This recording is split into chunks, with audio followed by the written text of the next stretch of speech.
So, if you're the type of reader that enjoys a little bit of realistic fiction with a tad of fantasy and magic and time travel, um, the story is for you. It is set in modern times, but it does discuss um, immigration, the journey of Ellis Island, and our own heritage. So it's called The Orphan of Ellis Island. It's a time travel adventure. Dominic Cantori has a painful secret. He's an orphan, and he doesn't want anyone to know it. One day, while on a class trip to Ellis Island, a tour guide asks everyone about their families. To avoid answering, Dominic flees from the group and hides in a closet where he falls asleep. When he wakes up, the museum is deserted. Lonely and afraid, he picks up one display telephone after another and talks to the recorded voices of immigrants who tell about their lives in faraway places. To Dominic's amazement, an old Italian immigrant answers him, and before he knows it, he's transported back in time to Italy in 1908. Chapter 1. Welcome to Ellis Island, the ranger from the National Park Service said to the group of fifth graders standing before her. This museum is dedicated to the millions of immigrants who passed through these buildings on their way to becoming American citizens. There was one fifth grader, however, who was not thinking about the building or the millions of immigrants who passed through them. This fifth grader was thinking about his feet. If only he would stop growing, Dominic Cantori thought. He stared down at his toes, which were painfully squeezed into a pair of old sneakers. Then he looked around him at all the sneakers on his classmates' feet. Some looked as if they'd never been worn before. Dominic sighed. He longed to have a new fashionable pair of sneakers, a pair that fit, but he knew it wasn't going to happen anytime soon.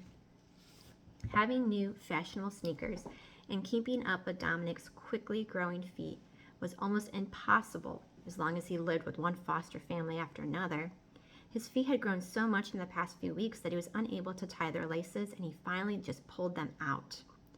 Whenever he could, when no one was watching, he would slip his feet out of the tight sneakers so that his cramped toes could unbend. He checked now to see that no one was looking, and as the ranger talked on, Dominic slightly worked his left heel out of his sneaker. As we search our family trees, many of us can find relatives who came through Ellis Island as immigrants, the ranger continued. Dominic stood for a moment, wiggling his free toes within his sock, wondering about his family tree. What would it look like? He imagined a little twig with one tiny leaf hanging from it. On the leaf was his name. That was it. Dominic had never known his family. His parents had both died when he was a baby. He had no sisters or brothers. There was no grandmother, grandfathers, aunts, or uncles. The state had tried to locate any living relative, but none could be found. Dominic had become a ward of the state, and no one had come to claim him. Now he was living with his third foster family this year in Brooklyn, New York. Besides a few possessions that fit into 3 suitcases, the most important thing that Dominic owned was a gold key that hung from a chain around his neck. You could see that the key was very old. It had been with his mother's belongings when she died. It's not real gold, a kid in one of his classes had pointed out. But it didn't matter to Dominic. What mattered were the initials, SC, scratched on the key. Dominic loved to rub his fingers around them. Sal Cantori had been his father's name, and he was certain the key must have belonged to him. The key's history, like Dominic's, was a mystery. He had no idea what it was meant to open, but it was the only thing left from his family. Something he could touch, something solid. It was his lucky key, and he wore it always on a chain around his neck. But Dominic wasn't sure just how much his lucky key was working. In fact, he had been a kid with incredibly bad luck. Dave Santos, his caseworker, had called him just yesterday. Dominic's current foster family regretted to inform him that things weren't going to work out after all. They were moving to California at the end of the month, and they wouldn't be able to take him along. Dave had already begun to look for another family. Dominic had not been surprised. He had grown accustomed to things not working out. Even so, the old fear of being abandoned, of having to move in with strangers, left his stomach in knots. Once again, Dominic was haunted with the familiar questions. What would these new people be like? Where would he sleep? Who would he turn to if something went wrong? And how long would he stay there before he was told to pack his things and move on? Dominic had been with so many families that he had developed a game to help him still the fear of having to fit in yet another new place with strange people, strange noises, and strange smells. He would lie in his bed at night, in whichever apartment, and as he lay there, he would twist his gold key on his chain and imagine a perfect family, his dream family. In this family, there was always a mother and a father that he would call Mom and Dad. There would be a refrigerator and cupboards that were always filled with pizza and marshmallows and potato chips that he could have anytime he wanted. There would be warm, homemade brownies on the kitchen table when he came home from school. And best of all, in his dream family, there would be brothers to play with and lots of pets to care for. Sometimes he imagined a sheepdog, and other times he imagined a parrot or a monkey.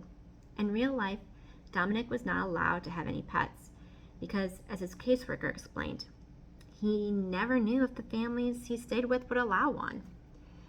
Unlike in real life, things were perfect in his dream family, and it was this dream family that saw him through the many scary moves and the many long and lonely nights spent under bedspreads that smelled of other people's houses. Dominic had been in many different schools in Brooklyn and the Bronx.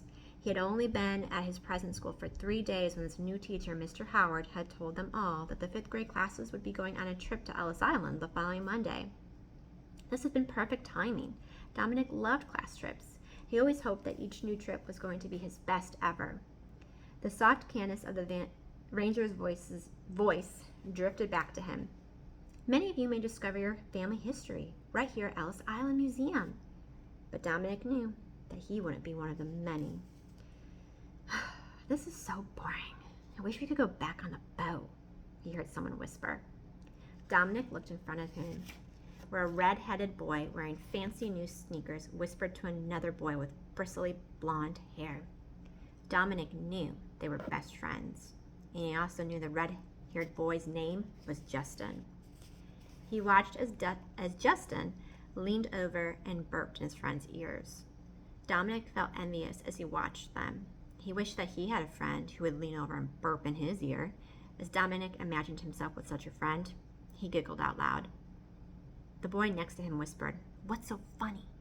Immediately, Dominic's smile vanished, and he lowered his eyes to the floor to avoid the boy's gaze. The boy shrugged his shoulders and looked away. Dominic bit down on his lower lip. How he wished he could share his funny thoughts and laughs with someone, but he just didn't know how. Talking to new kids was always hard for him, and new kids were the only kids he ever seemed to meet. Dominic hadn't spoken to anyone except the teacher since he arrived. It was the same in every school. He always hoped that he would make a friend, but he never had. He was painfully shy and was never the one to begin a friendship. And by the time the kids in the class got to know him, Dominic was yanked out of that school and sent off to another. Justin turned around suddenly and looked at Dominic. Then he continued his hushed conversation with his friend. Dominic heard their muffled laughter. He wondered if the kids were laughing at him. He was used to people making fun of the new kid. Dave always told him kids did that because they were uncomfortable themselves. "I know it's hard," Dave often said, "but you've got to let yourself get past the new kid thing. Just be yourself and trust that people will like you." It always sounded so easy when Dave said that, but learning to trust that people would like him was just one of those things that Dominic didn't think he'd ever be able to do. Everyone's attention was on the ranger now as she pointed to a display. Dominic leaned forward and worked his other heel out and wiggled his toes in his sock. It was here in Ellis Island that the newly arrived immigrants were questioned and medically inspected to be sure they could support themselves, the ranger said. A boy standing beside Dominic leaned over to look at the display and accidentally stepped hard on Dominic's foot. Dominic yelped in pain and surprise. A number of kids turned to look at him and laugh. "He sounds like a howling dog," someone said. The ranger continued to speak over the commotion. "Ellis Island has been called the Land of Hope because so many people have hoped to make a new start in America. But it was also called the Island of Tears. Does anyone know why?" Tears welled up in Dominic's eyes as a big hand suddenly rested on his shoulder. Maybe this wasn't going to be the best class trip after all, he thought. As he fingered his lucky key, Dominic turned around and looked up to see his teacher's eyes staring sternly into his. So if you're interested to see what happens to Dominic, especially as he is transported back in time to Italy in 1908, this book's for you.